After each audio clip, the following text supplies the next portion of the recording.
Bakit mo sinabi sa mga kaibigan mo na maliit yung sa akin? Ang sabi ko, cute yung sayo. Wala naman ako sinabing maliit.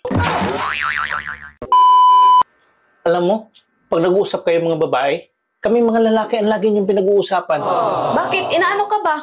Bakit mo sinabi sa mga kaibigan mo na maliit yung sa akin? Hindi naman ako nagsabi sa kanila na gano'n na. Bakit nung dumaan ako dyan, nagtawanan yung mga kaibigan mo? Sabi niya, ang liit at ang cute. O bakit mo na sinabi yun? Ang sabi ko, cute yung sayo. Wala naman ako sinabing maliit. Bakit mo nasabing cute?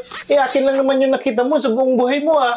Anong sayo lang? Nakita ko kay kumpare. Mas malaki sa kanya. Sabi mo sa akin noon, ako lang lalaki sa buhay mo. Kaya kita pinakasalan agad, eh.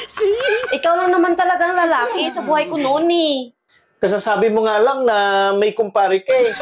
Ano ka ba? Bago pa lang yan si kumpare. 1 linggo pa lang yan.